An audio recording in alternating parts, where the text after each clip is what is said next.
The desert stretched out like an ocean of dust and light shimmering under a cruel sun.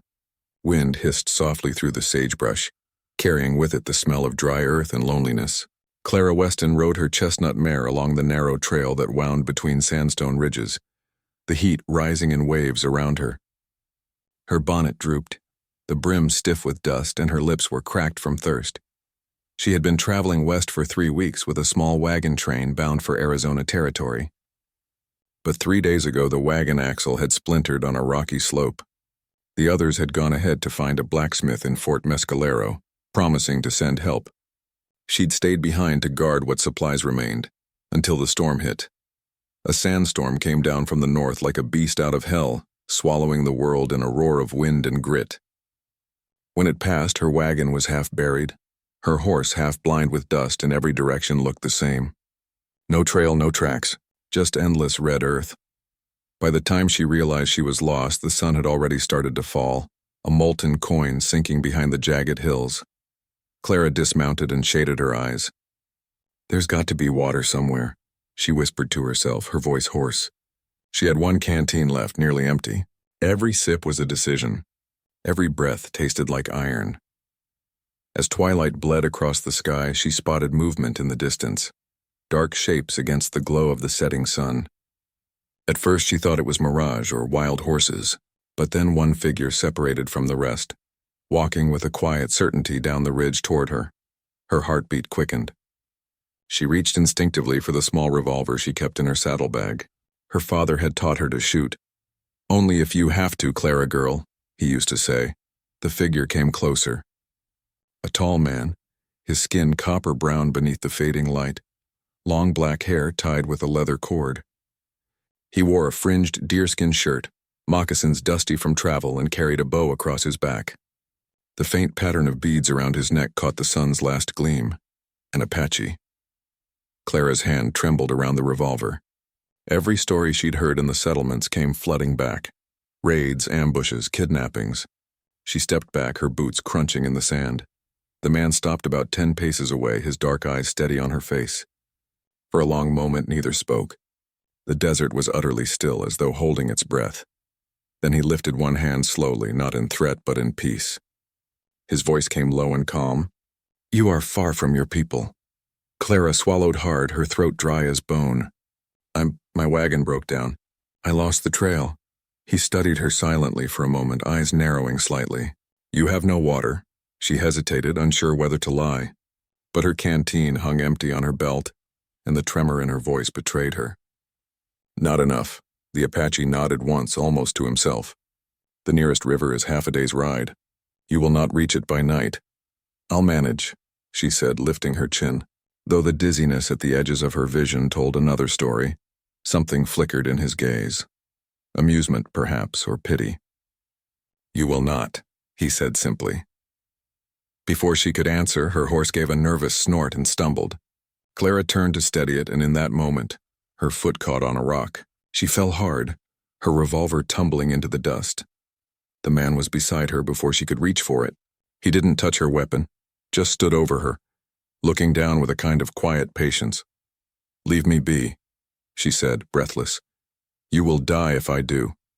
There was no menace in his voice, only fact. He looked up at the sky, then pointed toward the ridge.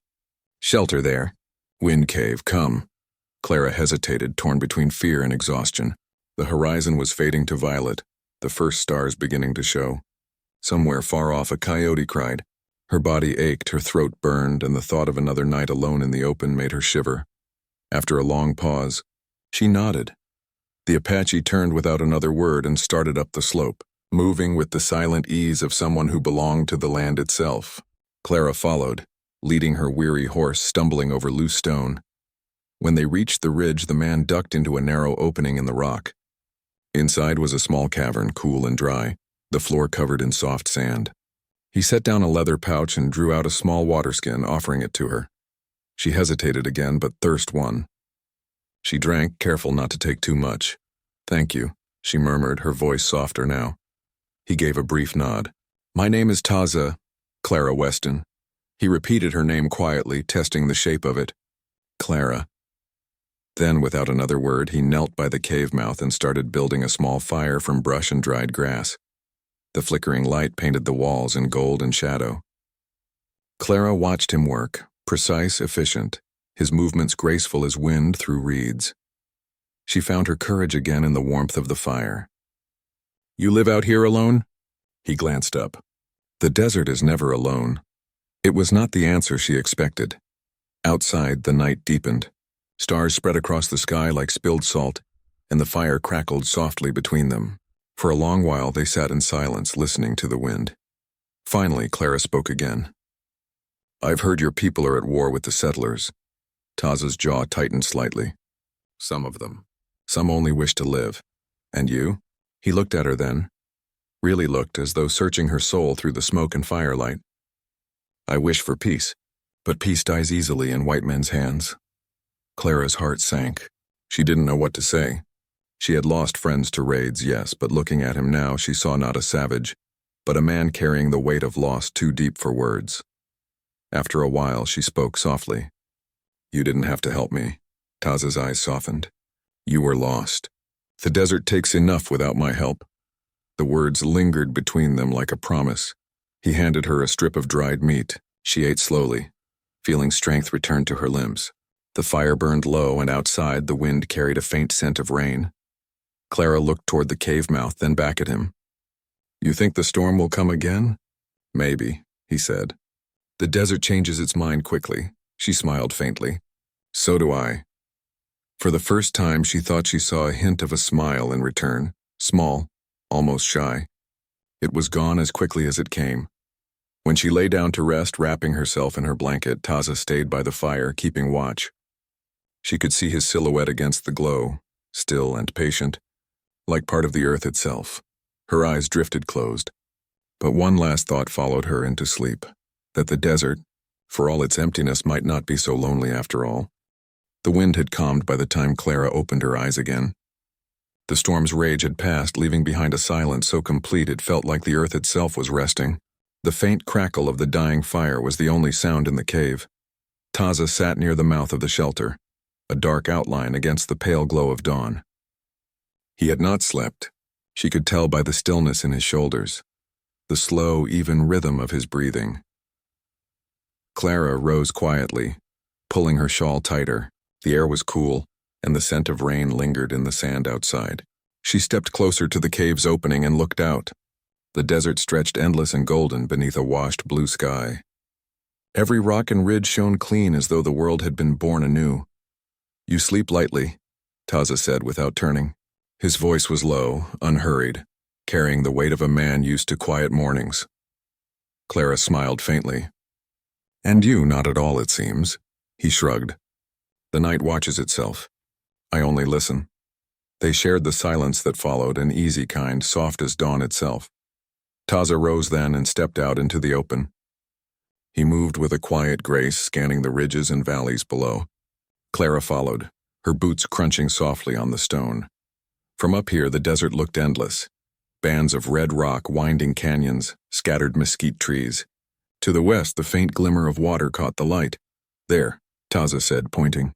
"River." Clara shaded her eyes. "It looks far." "It is. But we will go when the sun is lower. Travel by day, too hot. We?" she asked, almost teasing. He turned to her, the faintest smile in his eyes. "You would rather die alone?" She laughed softly. "I suppose not." They shared that small laugh, and something in the air shifted, a thread of ease, of understanding. The line between rescuer and stranger blurred just a little. By midday, the heat forced them back into the cave. Taza worked silently, mending a leather strap, while Clara sat across from him, her back to the wall, studying his hands.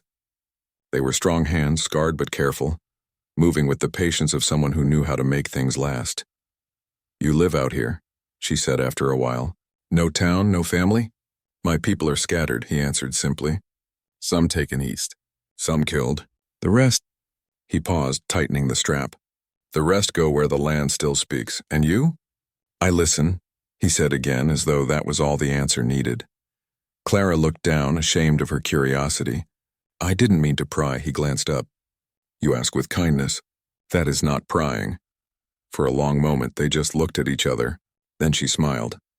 You don't say much, do you? Taza's lips curved faintly. Words are like water in the desert. Use too many and you go thirsty. The answer made her laugh, a warm, clear sound that echoed gently in the cave. Taza's eyes softened. It had been a long time since he had heard laughter like that. As the sun began to sink, they set out together. Clara rode her mare while Taza walked ahead, guiding by instinct more than trail. The light turned copper and then rose gold, the horizon shimmering as the day gave up its last breath. When they reached the river, the sky had turned indigo.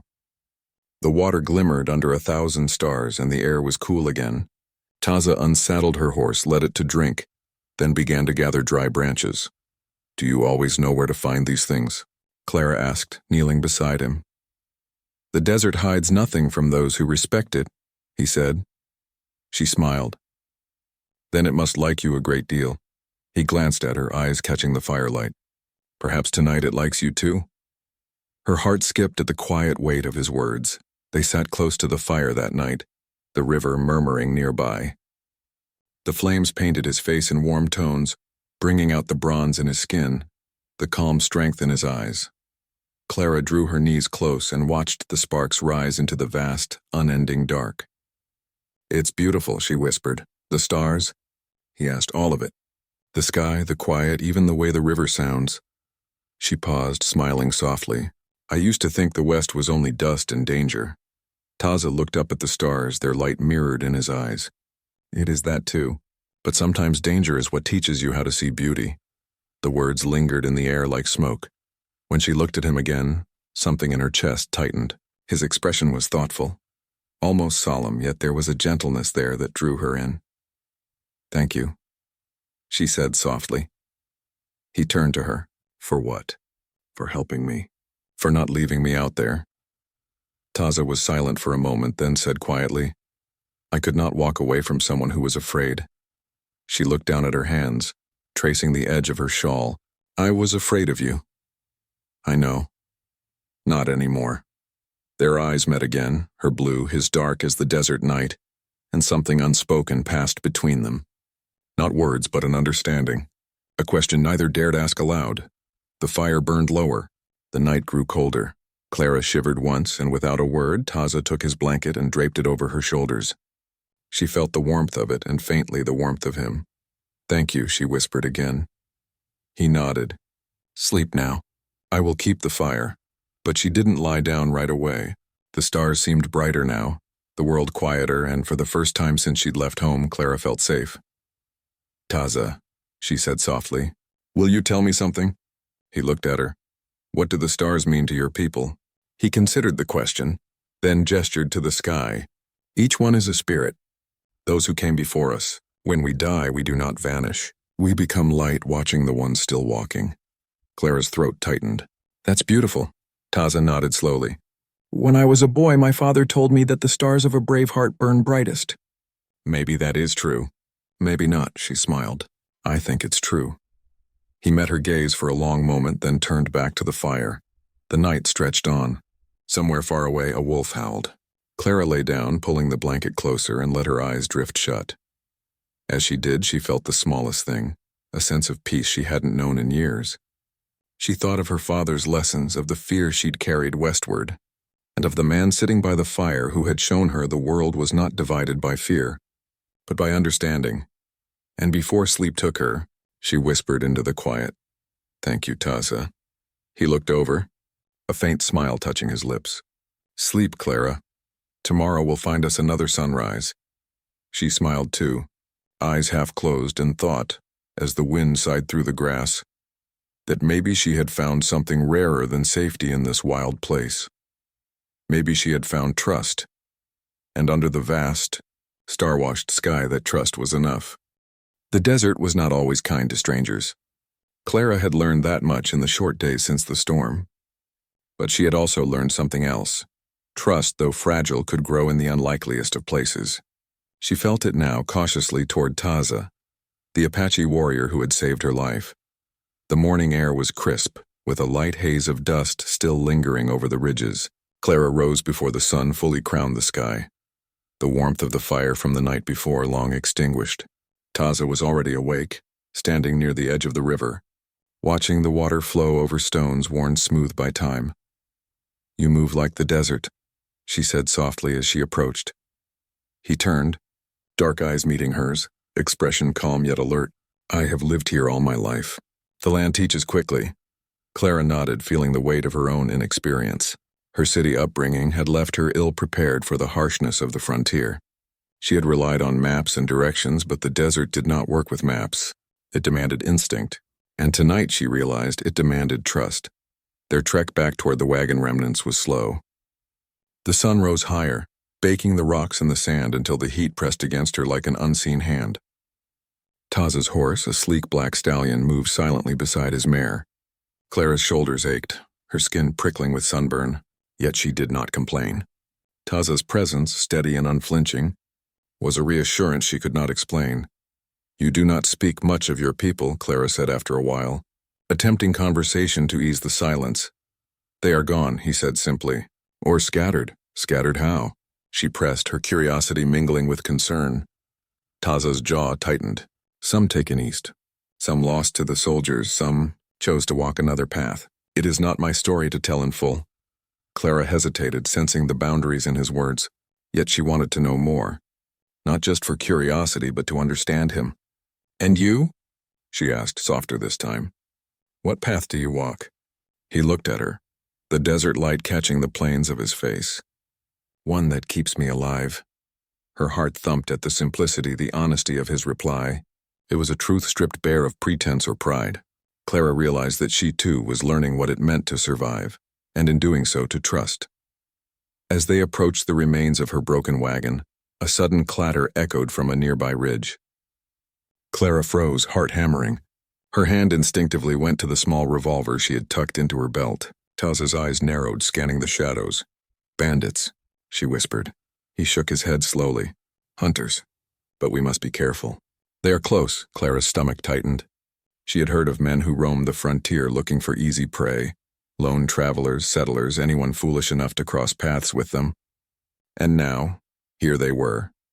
Taza moved first, kneeling low behind a boulder, his hand gesturing for her to follow. "Stay behind me," he instructed.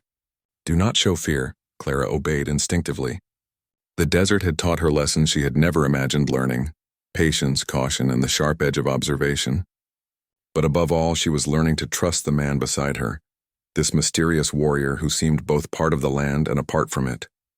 The hunters appeared, 3 men riding fast on dusty horses, their eyes scanning for movement.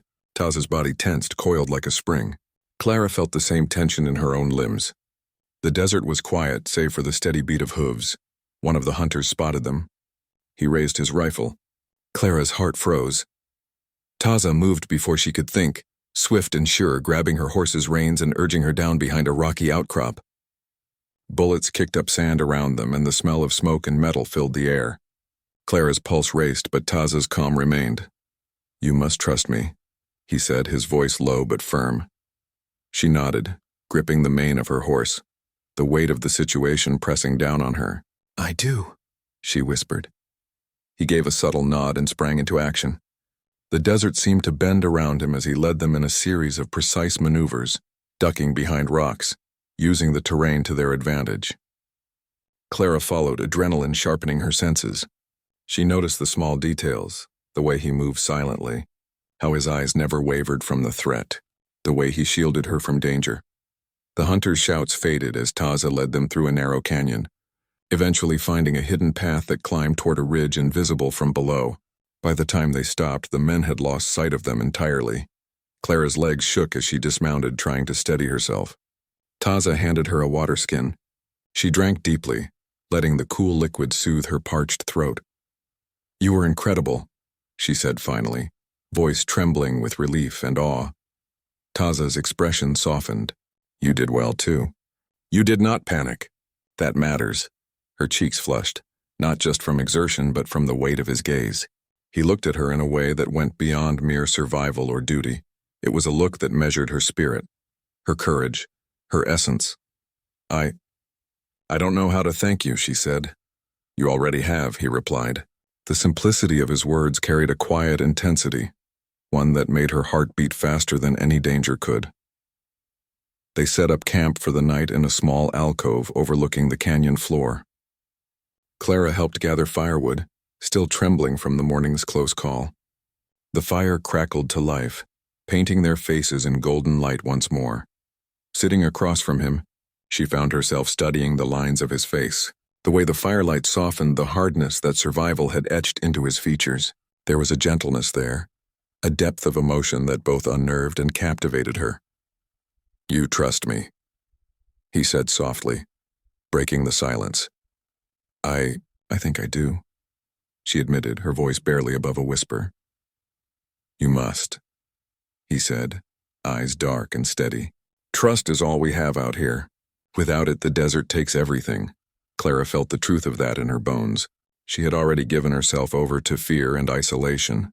But now, sitting across from Taza, she felt something else rising in its place. A tentative, fragile hope.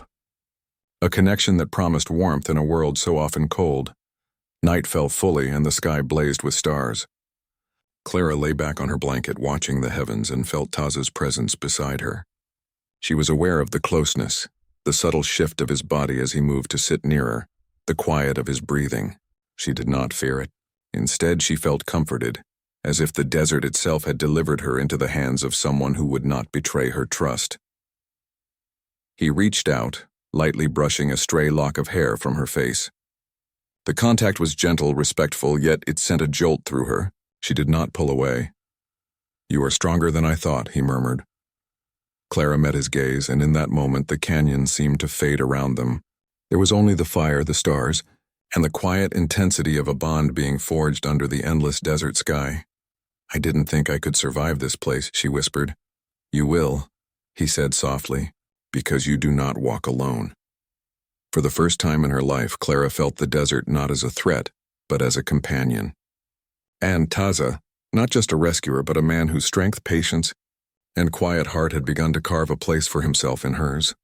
She closed her eyes as the firelight danced across the cave walls, feeling a warmth that went beyond the flames, a warmth born of trust, a warmth born of connection. And as sleep finally claimed her, she realized that trust was not just survival. It was the first step towards something she had never dared imagine. Something like love. The night was thick with stars, so bright they seemed to have spilled from some unseen hand across the sky. The desert lay quiet, only the soft sighing of wind through the canyon grasses and the distant murmur of the river below breaking the silence. Clara and Taza sat close to the fire, the embers painting their faces with flickering light. The day's trials, lost wagon, hunters, the unforgiving sun had melted away, leaving only this moment suspended in time. She watched him carefully, noticing the way his eyes softened in the firelight, the slight tilt of his head as he studied her. His presence was steady, almost magnetic, like the desert itself, quiet, immense, and impossible to ignore. "You never speak of yourself," Clara said softly, trying to keep the words light, though her pulse betrayed her nervousness. "I speak when it matters," he replied, his gaze fixed on the fire. "Some things are better shown than said." She chuckled softly, feeling the tension in her chest loosen. "Then show me something." Taza's lips curved faintly, a rare smile, fleeting but real. He leaned back slightly, allowing the warmth of the fire to brush across his features. There was a silence between them, comfortable, expectant. Clara's heart pounded in her chest, a mix of fear, excitement, and something tender she had not yet named. The fire crackled, sparks rising into the cool night, and she realized how close they had become, how easy it had felt to trust him in moments of danger, how impossible it was to imagine being alone again. "Clara," his voice low and steady carried a weight that made her stomach flutter. She looked up at him. "Yes?" He hesitated just slightly, then tilted his head. "You have survived the desert because you are strong, because you are brave, because—" He paused again, searching her face. "Because you do not run from what is real." Her breath caught. His words were gentle yet charged with meaning. For a heartbeat, the world seemed to shrink until there was only the glow of the fire, the night sky above, and the man sitting beside her. Clara's lips curved into a teasing smile. "Is that how you measure people?" she asked lightly, though her heart was racing. Taza's eyes darkened, serious now, yet not without softness. "I measure only what is true." A warm breeze stirred through the canyon, ruffling her hair and carrying the scent of desert sage. She leaned back slightly, letting the quiet envelop her. And then, as if drawn by the moment itself, she let her voice drop to a whisper, teasing but honest. "Aren't you going to kiss me?" The words hung in the air like a fragile promise. Taza froze, his dark eyes meeting hers. The corner of his lips curved slowly into a smile, not arrogant or teasing, but soft, deliberate, and entirely his own. "All night long," he said softly, his voice a low murmur. "If you'll let me." Clara's heart leapt. She felt warmth spread through her chest, a thrilling, unsteady current of emotion. She did not answer immediately, merely allowed the words to settle, to sink in, and in that moment the desert felt less vast, less lonely. He reached out slowly, just enough for her to feel the heat of his hand brushing against hers. It was a gentle, deliberate contact, a promise in the touch. She felt a shiver run through her, not of fear, but of something much more tender. Trust, connection, the fragile beginnings of desire. "I think," she said softly, eyes glimmering with firelight, "I've been waiting for that moment without even knowing it." Taza's gaze held hers steadily. "Then wait no longer." The fire crackled between them, a witness to the quiet intimacy of the desert night. He leaned closer, his hand brushing her hair back from her face, and she tilted her head slightly, the soft wind catching her shawl. Their breaths mingled in the warmth of the firelight. It was not a rush, nor was it forced. It was the careful, deliberate closeness of two souls who had survived together, who had trusted one another in danger, and who now allowed the first unspoken acknowledgement of the bond between them. Clara felt the steadying presence of his hands, the warmth of his gaze, the quiet strength that had drawn her to him since the first day. She leaned slightly into him, a breath apart, feeling the tension and anticipation of everything unspoken. "You've earned this," he whispered, his voice low, almost reverent. She smiled, her pulse thrumming in her ears. "Then don't waste any more time." He leaned closer still, and though the moment stretched long, the intimacy was not in motion but in understanding, the mutual acknowledgement of connection, of desire tempered by respect. It was a kiss that held all the promise of a lifetime, quiet but electric, tender and steady.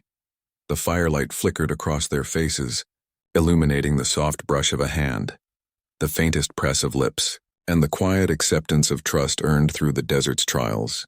The night stretched on, a slow, steady rhythm of warmth and closeness, neither needing to speak, for the silence was rich enough to hold the meaning of every word unspoken. When they finally drew back slightly, their foreheads resting against one another, the desert felt transformed. The vast empty wilderness was no longer a threat. It had become a space of connection, of intimacy, of beginnings. The stars above shone brighter, reflecting in their eyes as if celebrating the union of two hearts forged in the fires of survival and courage. Clara's voice was a whisper. "I never imagined the desert could feel like this." Taza's lips curved into that soft, elusive smile again. "It is not the desert," he said gently. "It is what we bring to it." She rested her hand lightly on his chest, feeling the steady beat of his heart. "Then I hope we bring more than fear." He met her gaze, dark eyes soft but strong. "More than fear," he agreed. The night stretched long, and for the first time in a long while Clara felt entirely safe. Not because the desert had changed, nor because danger had vanished, but because she had found someone who could walk beside her through it. Someone whose strength complemented her own, whose trust had earned hers. And as the fire burned low, the stars overhead blinking in quiet approval, she realized that some journeys were not about finding safety alone, but about discovering the rare, unspoken bond that could make even the wild, unforgiving desert feel like home. Taza's hand brushed hers again, a subtle, grounding contact. She did not pull away, and for the first time since her journey began, Clara understood that the desert had not only tested her, but had led her to something she had never expected. A trust, a connection, and the promise of love that could endure anything the West might throw at them. The night wrapped around them like a velvet cloak, the fire casting its golden glow, and the stars watching silently as two souls, bound by circumstance, courage, and growing affection, embraced the beginning of something timeless and profound. The first faint streaks of light stretched across the horizon, painting the canyon walls in soft hues of rose and gold. The night's fire had long since burned down to glowing embers, leaving only a faint warmth in the stones. Clara woke to the gentle sigh of the wind, carrying the subtle scent of the river below and the lingering earthiness of the desert night. Taza was awake before her, as always, watching the dawn with the same stillness and quiet intensity that had marked every moment since their meeting. His dark eyes reflected the morning light, deep pools that seemed to hold all the secrets of the land. He looked calm, almost timeless, a figure carved from the desert itself. "Morning," Clara whispered, stretching and rubbing the stiffness from her shoulders. Her voice was soft, almost hesitant, as if speaking too loudly might disturb the fragile magic of the dawn. "Morning," he replied, his voice low and steady. "You slept well?" "I did," she said, smiling faintly. "Better than I have in weeks." He nodded once, almost imperceptibly, as if acknowledging something beyond words. The silence between them was comfortable, filled with unspoken understanding, the kind that comes only from shared hardship, mutual respect, and the delicate forging of trust. The canyon below was bathed in the pale light of morning. Shadows receded, revealing hidden ridges, scattered mesquite, and the glimmer of the river winding through the valley like a silver ribbon. The beauty of it was stark and overwhelming, a reminder of how small humans could feel in the face of nature's grandeur, and yet, how profoundly alive. Clara found herself reaching for her shawl, tucking it tightly around her shoulders. "It's beautiful," she murmured, her eyes tracing the jagged ridges and soft valleys. "I never imagined it could be like this." Taza's gaze followed hers. "The desert does not reveal its beauty to everyone," he said quietly. "Only to those who see it without fear."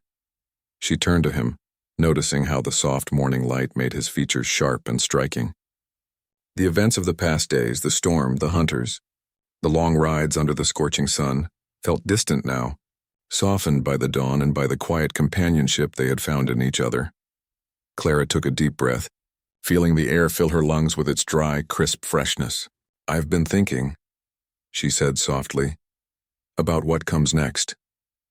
Taza's eyes darkened slightly, curious. "Next?" she nodded, hesitant. "After all of this, after the desert, after the danger, I don't want to go back to the world I left behind. I've seen too much, felt too much, and I found something here that I can't ignore." He studied her face, his expression unreadable for a long moment. Then slowly he reached out and took her hand in his. The contact was firm yet gentle, grounding, a silent promise. "You have found something," he said, his voice low, almost reverent. "And that something is not the desert." Clara's chest tightened with emotion. "It's you," she whispered. A faint smile curved his lips. "And you perhaps have found me." The canyon was alive with sound now. The soft rush of the river, the distant cry of a hawk, the whisper of the wind through the scrub and stone. Yet despite the world's movement around them, they existed in a quiet bubble, the rest of time suspended. Clara stood, brushing sand from her skirts, and looked out over the canyon. "Do you think we can stay here, somewhere out of reach of the world?" Taza joined her, his presence steady and reassuring. "We can," he said, "but we must be patient. The desert tests those who stay. It demands respect and careful steps. I'm ready," she said, turning to face him fully. "I face storms hunters fear. I can face the desert with you." He looked down at her, eyes dark and unwavering. "Then we walk together," he said simply. The words settled between them like a vow, simple yet profound. They had survived the desert's trials, faced danger and uncertainty, and now had something worth protecting, not a home, not wealth, not certainty, but trust, companionship, and the delicate, precious beginnings of love. The morning sun climbed higher, casting long shadows across the canyon floor. Clara and Taza gathered what supplies remained, preparing for the day ahead. But neither rushed. Their movements were deliberate, measured as if each step was a meditation, a commitment to the life they had chosen together. As they mounted their horses and looked out across the ridges that stretched endlessly before them, Clara felt a sense of peace she had never known. The vast desert no longer seemed a threat but a canvas, waiting for the story they would write together. Taza rode beside her, silent and watchful, yet every so often he glanced at her with a softness that made her heart swell. The journey ahead would not be easy. The West was still wild, unpredictable, and often cruel. But with him beside her, she felt ready for anything. "You've changed me," she said quietly, almost to herself. He turned his gaze to her, curiosity and something tender in his eyes. How so? For the first time, she said, her voice steady now. I don't feel afraid. Not of the desert, not of life, not of anything. Because I trust you. His expression softened, a rare, small smile brushing his lips. And I trust you. The moment stretched, the canyon alive with the subtle music of wind, stone, and water. For Clara, it felt eternal, the kind of moment that could exist outside time, where danger and fear were replaced by connection, by understanding, by the promise of what could be. They rode side by side, the horses' hooves kicking up small clouds of dust, the morning sun gilding the ridges in gold. The canyon stretched endlessly, but they did not feel small. Together they were enough. Clara glanced at Taza once more, the desert light catching his face. Wherever this path leads, she said softly, I'll follow. He met her gaze, dark eyes steady and certain. And I will walk with you, he replied, until the end of all things. As they disappeared into the rising sun, the canyon walls echoed the promise of their journey. Two souls tested by storm and fear, bound together by trust, courage, and the fragile, enduring flame of love. The desert, vast and wild, had brought them together, and now, as dawn broke fully over the horizon, it seemed to smile down upon them, a witness to their beginning. And somewhere between the rising sun and the endless ridges, Clara realized that she had found more than survival. She had found a home. She had found love. The canyon, the river, the desert wind all bore silent witness as they rode forward together into the promise of every sunrise yet to come.